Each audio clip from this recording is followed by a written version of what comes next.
Boo! Hey man, we are back again. Late night, chilling scares. 4 missing persons found alive on video, bro. This was just uploaded yesterday as I'm recording this. Hey man, this vid's almost 20 minutes, so grab your popcorn, grab your snacks, and try not to get scared, man. I'm reacting to this late night for a reason. I'm doing this on purpose, bro. If you wet the bed or do anything, man, anything, I am not responsible for anything that happens or anything that comes to happen. Okay? Grab your popcorn, grab your snacks, because I'm probably gonna say my peace of mind. So this is probably gonna be a pretty long reaction video, man. So grab your popcorn, grab your snacks, man. Let's check it out. On May 8th, 2021, a woman named Malie Perales was driving down the Packer Drive Northeast Road alongside the Rogue River in Belmont, Michigan. She and her 2 roommates were on their way back after a night out, and they were all in a cheerful mood. However, their smiles quickly vanished as they stumbled onto a horrifying scene. At around 2:30 a.m., while driving near the Rogue horrifying one scene. of the passengers spotted a strange figure lurking by the side of the road. This encounter was extremely terrifying, but it also sparked the group's curiosity, and after some deliberation, they decided to turn around, and this is what they then came across. What the fuck? Whoa. Yo, is that a... Bro, what is that? Why does she look wet? Bro, she looks like she's so... Like, she looked like she's jumped out of a swimming pool, bro. Hold on. They decided to turn around. Hold on, bro. This is what they then came across. Hold on. Yo, bro, she looks like she needs help, bro. Bro. Stop. No. Hell no. What the Oh, they were soaked. They saw what looked like a young woman drenched from head to toe. Exactly what I said. Yeah. Out of the nearby river. She also looked like she was crying, banging her head on the rope. Bro, I know she is drenched head to toe, bro. Holy shit. And waving for help.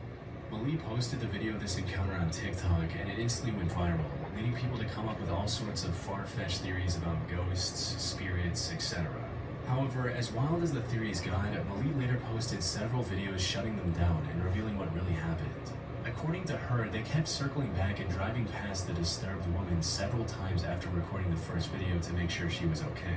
While none of them had the nerve to get out of the car and approach her, they did call the cops and waited nearby until help arrived. The woman was then taken to a nearby hospital where she was treated for cold exposure. As it turns out, she somehow fell into the Rogue River from the east side and swam across it onto the road. Late night drive turns super spooky. Bro, that's creepy as hell, bro. Hold on, I need to put my phone back on the charger here, because... Okay, it's on the charger now. Yeah, I had to put my phone back on the charger, because with how long this reaction video is probably going to be, my phone's probably going to die if I don't put it on.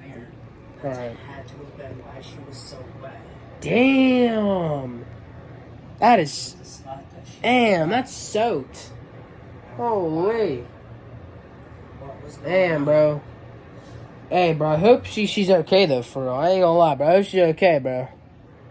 After regaining some composure, she also revealed that the woman was from Kalamazoo, a town that's over 60 miles from where she was found. However, she had no recollection of how she... 60 miles?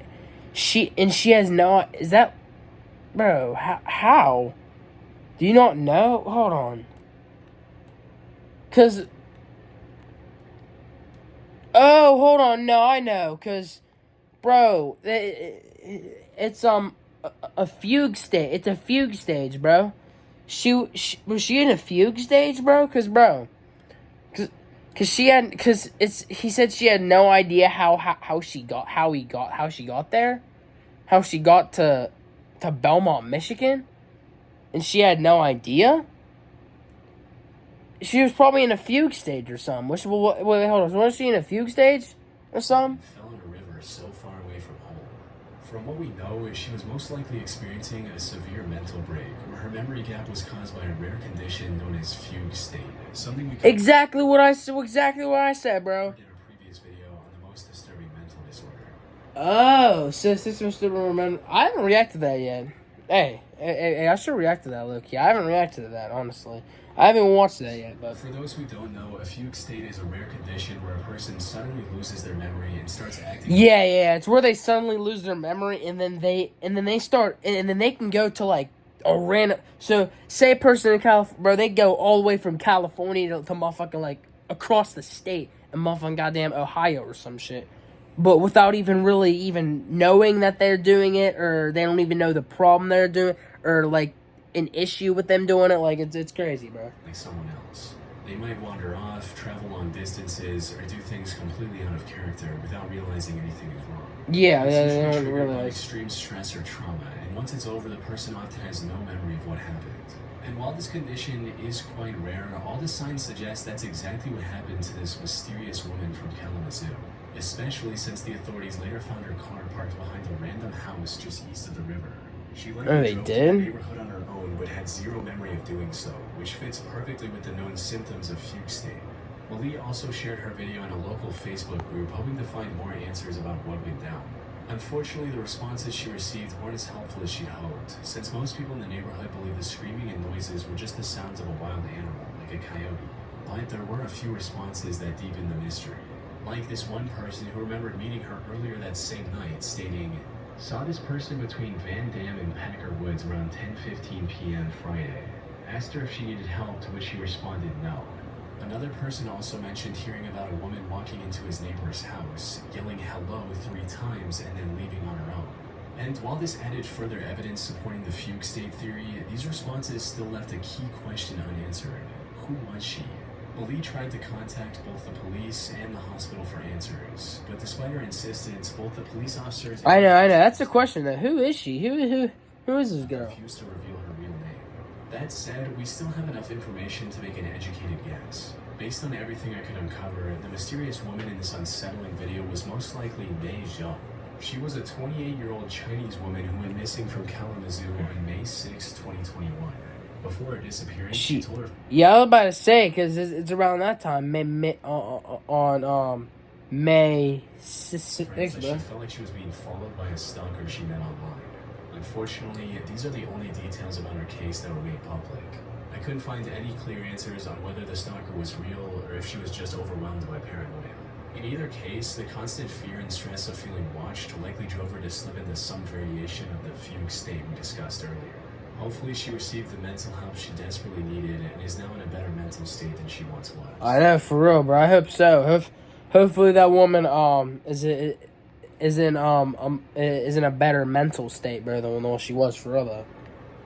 Yeah, bro, that's scary, bro. I mean that fugue state, bro. That is nothing to play around with, bro. That fugue state, bro. Nothing at all to play around with, bro. Hey, bro. Hopefully she's okay. Hopefully, yeah, man. Hopefully it's alright, bro. For real. Tracking down a missing person can be an extremely... Oh man, it's one of the sponsors, huh? It is. Hey man, Aura.com / hey man, shout out to Aura.com. Not sponsored by the way, but shout out to Aura.com. Just don't want to get blackballed, but let's check it out. In June of 2024, streamer Lacey and his friend Clicks were doing... Lacey and Clay. Oh man. Yeah, I'm interested in this one. The two were simply going around town and having fun. What they didn't realize was that this stream would end up saving someone's life. It happened a few hours into the stream when they sat down at the Starlight Hotel Cafe for lunch. As they waited to order, a guy walked up to their table wearing nothing but neon green shorts. Lacey and Clicks initially assumed he was just another fan eager to talk to his favorite streamers, a pretty typical scenario for popular IRL streamers. But something about this young man didn't sit right. He was trying to keep a conversation going, but his words were slurred, and nothing he said really made sense.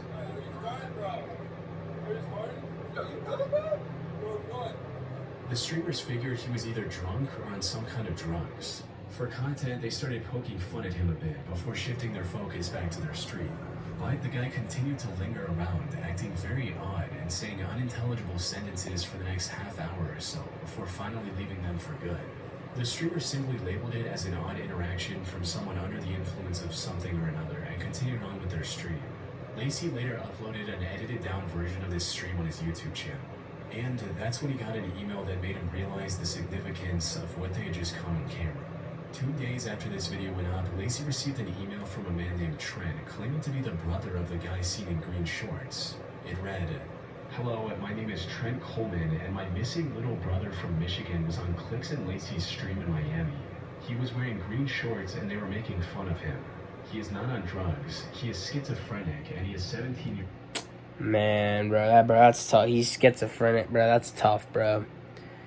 I mean, I would say, like, why would Lacey? But at the same time, though, they had no idea he was schizophrenic, though. So I'm not gonna put that on them, though. I mean, I don't really think anyone should really put the blame on Lacey and Clicks here, because they had no idea he was schizophrenic. So I mean, I don't really think blame should be subjected towards them. So I mean that's just my opinion on it. If someone can contact me about this, I would be so thankful.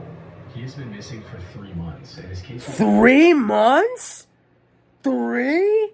What did he do? What? On homicide in Michigan. In most cases... He was put on for homicide. What? What the fuck? Why? Emails like these are just trolls trying to mess with creators. However, after some research, Lacey discovered that Trent was actually telling the truth and posted this new development on Twitter stating, "3 months ago, a 17-year-old kid went missing and was put on homicide. Yesterday on stream, he came up to me and Clicks, and now his family knows he is alive and in Miami. I wasn't sure if I should make this public, but I'm hoping somehow this helps him be found for his family." In reply to his tweet, Lacey also attached an article that provided additional details about the case. Apparently, the teenager's name was Troy Coleman, and he had been missing from his home in Michigan since May of 2024. According to the article, Troy was last seen in Mount Morris Township around 9:30 a.m. on May 17th. In the 3 months since his disappearance, he had somehow traveled from Michigan all the way to Miami with no medication, no money, and no clear explanation of how... No money? Okay, no clear explanation and no money. Bro. Damn. This was extremely concerning, considering Troy's lack of vital medication... Very concerning. ...was known to cause serious hallucinations. Hold on. And no clear explanation of how he got there. This was extremely concerning, considering Troy's lack of vital medication for his schizophrenia was known to cause serious hallucinations. His sudden reappearance only deepened the mystery. With no leads and no logical explanation, Michigan police were left so baffled that they even began investigating his case as a potential homicide. So, the fact that Troy randomly appeared on Lacey and Clicks' stream, and his brother just so happened to be watching that stream, was nothing short of a miracle. But somehow, the coincidences keep piling up, and what happened next made the whole situation even stranger. Sid's been thinking about getting dentures for a while. While Troy was still on stream, another young fan approached the two streamers and tried to strike up a conversation. However, before he could even introduce himself, Troy interrupted them again and started saying something to the younger fan. He was still talking incoherently, which made the streamers even more uncomfortable and confused about his intentions. During this time, he also gave the younger fan the styrofoam cup he was holding. The young boy quickly took a sip. Bro, wait, what's in that drink, though? What's in that cup, though? Lacey's cameraman noticed the exchange and immediately pointed it out to the streamer. By now, they were convinced that Troy was on drugs, and that raised a serious concern. Had he just given the kid something laced? Not wanting to ignore it, Lacey decided to confront Troy, asking him directly what was in the cup. But to their surprise, Troy's answer was a lot more coherent than expected. He simply stated that it was just a soft drink from Beacon Hotel. What was in the drink? What was in that drink? The drink? Yeah. You gave it to the roof. It was Coke from Beacon Hotel. Like Coca-Cola? Make sure you gave it to the kid. I gave it to the kid. This coincidental interaction gave authorities the crucial lead they needed. Troy was, in fact, staying at the very hotel he had mentioned. From there, it didn't take long for investigators to track down Troy and reunite him with his family, who were overjoyed to have him back. Good, bro, that's good. Troy's father, Weston Coleman, shared even more heartbreaking details of what Troy went through. According to him, Troy actually went to visit Florida to find and meet celebrities. He did his research online and saved up as much money as he could before setting off. Troy made it to Atlanta by bus, but that's where things took a turn for the worst. During his stay in Atlanta, he was robbed of everything he had. Left with nothing, he traveled the rest of the way to Miami completely broke. Despite the hardship, his family was ultimately glad that he was still alive and well, with his father stating, "I'm just glad he's alive at this point and now can't believe we found him. We all feel a lot better and we thank everybody." From what I can find, Troy's been living with his family in Michigan ever since and has managed to stay out of any more trouble. It's good. On August 3, 2013, 40-year-old James DiMaggio invited family friend Christina Anderson and her two kids, 8-year-old Ethan and 16-year-old Hannah, over to his home in Boulevard, California. He claimed it was just a farewell visit before moving to Texas. And this wasn't anything unusual. James had been a close friend with both Christina and her husband Brett for quite some time, and was like an uncle to the kids. And since Brett was away for a 3-month job in Tennessee, James helped the family regularly with things like driving Hannah to and from her gymnastics class. However, what seemed like an innocent invitation quickly turned into a horrifying nightmare. It started on August 4 when the children's grandparents called the police and reported the family as missing after not hearing from Christina all day. Hashtag pray for Hannah. Pray for Hannah.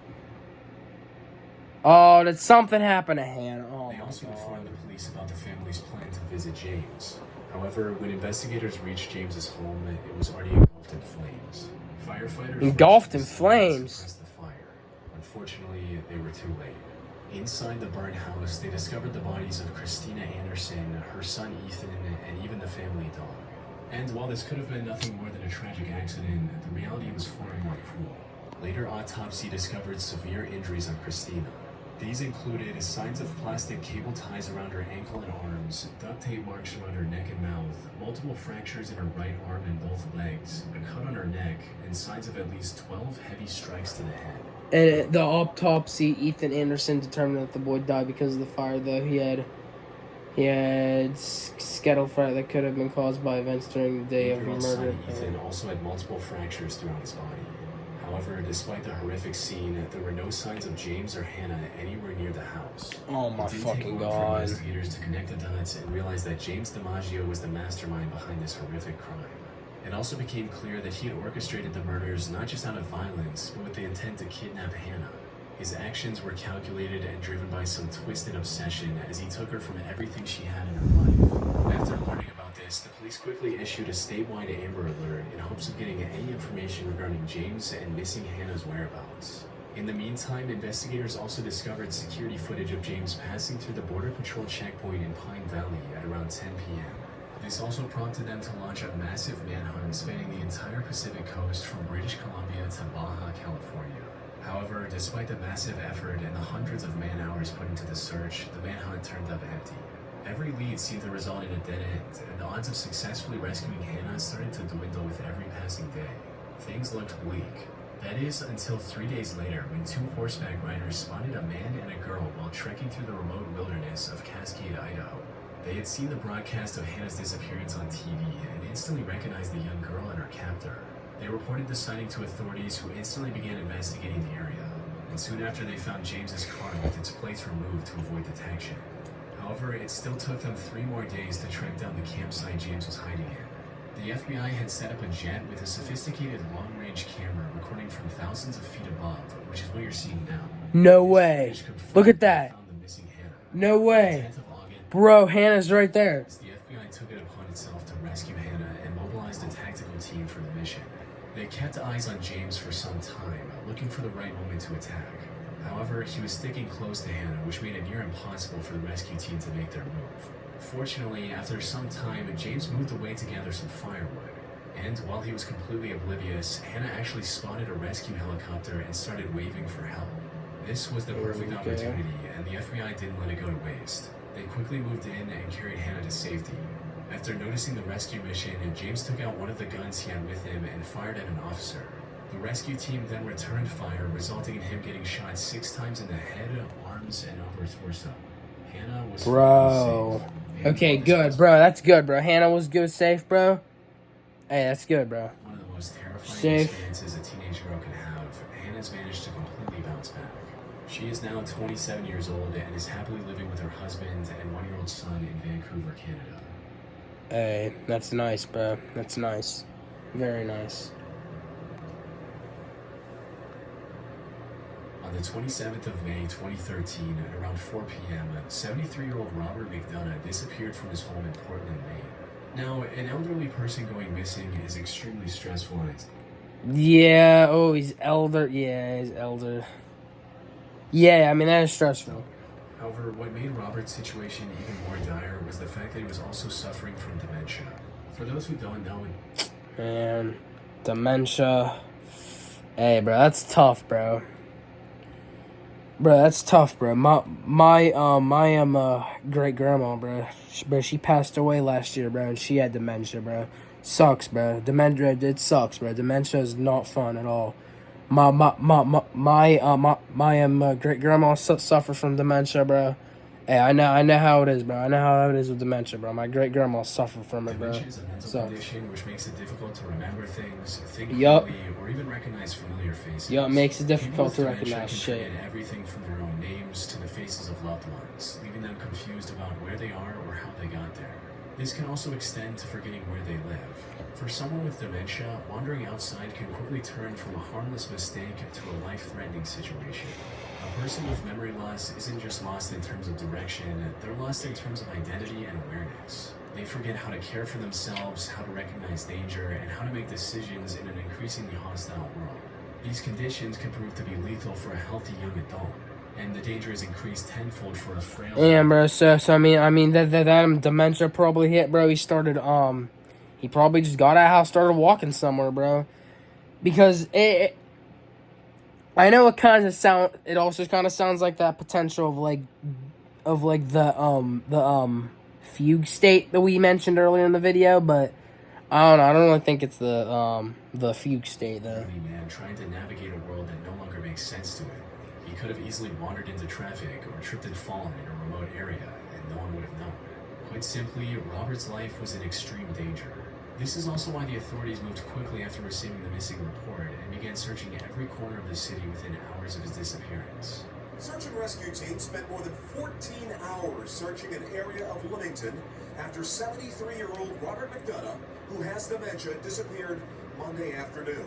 Around 6 a.m., search teams were briefed and started to intensify their effort. It was going into the second operational period, which means we're starting to ramp up, using a lot of GPS technology.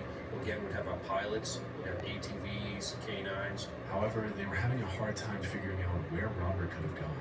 When someone with dementia goes missing, searching for them is not like searching for someone who's just wandered off. In most cases, they don't even realize they're lost at all. They might walk aimlessly or even retrace the same steps without ever reaching familiar ground. Their confusion can send them in any direction, far from where they should be. But then, about 14 hours into the search, something happened that no one saw coming. On May 28 at 6:30 a.m., a reporter from Portland's local network was recording a section about the disappearance of Robert on the street, when, out of nowhere, an old man walked into the frame. No way! No way! Is that Robert McDonough? Is that the dude? No, they found... No, that is actually crazy. Holy shit. At first, the reporter brushed him off as just another bystander. But after a few moments, he suddenly realized who the elderly man was. This was Robert McDonough, or Bob as he went by, the man everyone was looking for.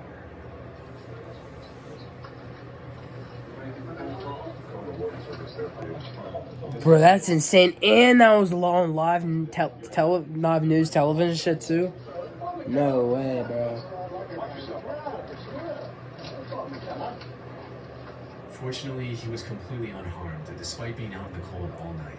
Upon realizing his identity, the news crew immediately contacted the authorities. And it wasn't long before Robert was reunited with his family. But here's the thing. Robert returning like this was nothing more than a stroke of good luck. While his story had a somewhat happy ending, it could have just as easily turned into an irreparable loss.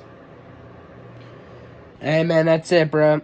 Shout out to Chillin' Scares once again. Hopefully you guys did not wet the bed or anything by some events that happened in this video, man. Shout out to Chillin' Scares. That'll be it for the video. We'll see y'all later, man.